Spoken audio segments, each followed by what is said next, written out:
Hey guys, in today's video I'm going to show you how to copy a PowerPoint background in just a few simple steps.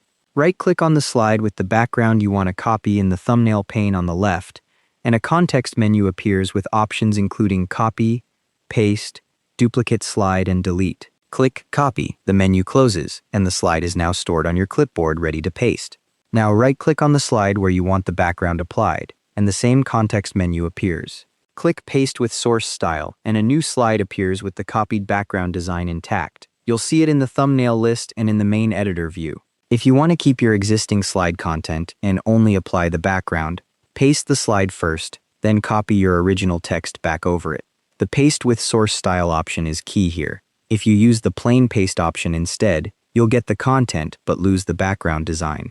You can repeat this process across multiple slides by copying the design slide once and then pasting it wherever you need that background. And that's how to copy a PowerPoint background. Thanks for watching, hope this helped.